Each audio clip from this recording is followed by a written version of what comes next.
Hey everyone, and welcome. Have you ever stopped to wonder what really happens behind the screen when you click on a YouTube video or fire up a game? Well, today we're going on an awesome behind-the-scenes tour to uncover all the secrets of how the web actually works. You ready? Let's do this. Okay, so picture this. You turn on your computer or grab your tablet. You want to jump into Roblox or watch your favorite YouTuber. What's that very first icon you tap on to get things started? Go ahead, think of it. Keep that idea in your head because we're about to find out exactly what that thing is and how it works its magic.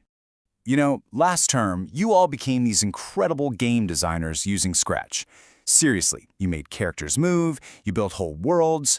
Well, get ready because this term, we are taking all that creativity and kicking it up a notch.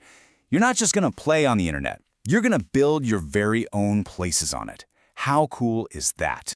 All right, so to start building, we first need to know what we're building. So our first stop on this journey is figuring out what exactly is a website. Okay, the absolute best way to understand a website is to think of something you already know. A book. A book is just a bunch of paper pages all stuck together. Well, a website is kind of the same, but it's made of digital pages, and we call them web pages. But here's the really cool part.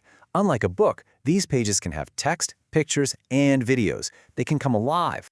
So yeah, every single screen you look at online is a web page. Let's think about YouTube. The homepage you land on, that's one web page.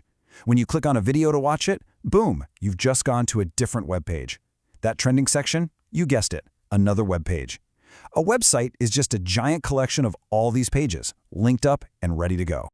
And that's our first super important word, a website. W-E-B-S-I-T-E, a collection of digital pages. Got it? Awesome. So how do we actually get to one? Right. We know a website is like a digital book packed with cool web pages. But, how do you open it? You can't just pick it up off a shelf. You need a special tool for this. And that special tool is your own personal magic doorway to the entire web. We call it a web browser. A web browser is just an app on your computer or a tablet, but its job is huge. Its whole purpose is to be your doorway to any website you want to see. You tell it where to go and poof, it takes you there. Without a browser, all those amazing websites would be like locked rooms with no key. And I bet you use one of these every single day. Does that colorful red, yellow, and green circle look familiar? That's Google Chrome. If you're on an iPad or a Mac, you probably use Safari. It's the one that looks like a blue compass. And then there's Microsoft Edge, which kind of looks like a blue and green wave. These are some of the most popular magic doorways in the whole world. And that's our second big word, the browser. B-R-O-W-S-E-R. It's the key that unlocks the door to any website. Okay, you ready for the trickiest part of our tour? I think you are. Now for the final piece of the puzzle. This one's a biggie because it can be a little confusing. We're going to figure out the difference between the internet and the web. That's right. You'll hear lots of people, even grown-ups, use these words like they're the exact same thing, but they're actually two totally different but connected ideas. Let's get this straight once and for all. Here's the secret. The internet is like a giant worldwide system of roads. It's the actual stuff, the cables that run under the ocean, the Wi-Fi signals zipping through the air. The web, on the other hand, is all the stuff that travels on those roads. It's the websites, the videos, the games. Think of them like the cars and trucks carrying all that information from one place to another. Need another way to think about it? No problem.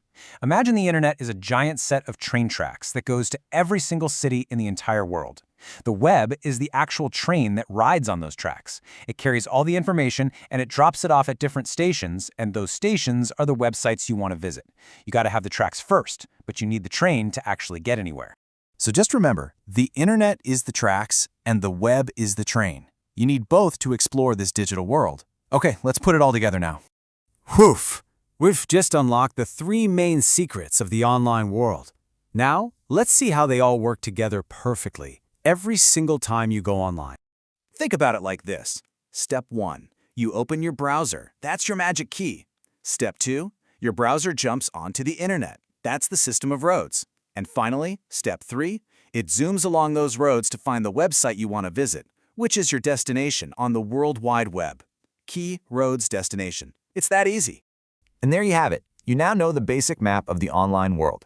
You understand how you get from your screen to literally anywhere online. The world of the web is at your fingertips. So the only real question left is, What amazing thing are you going to build there?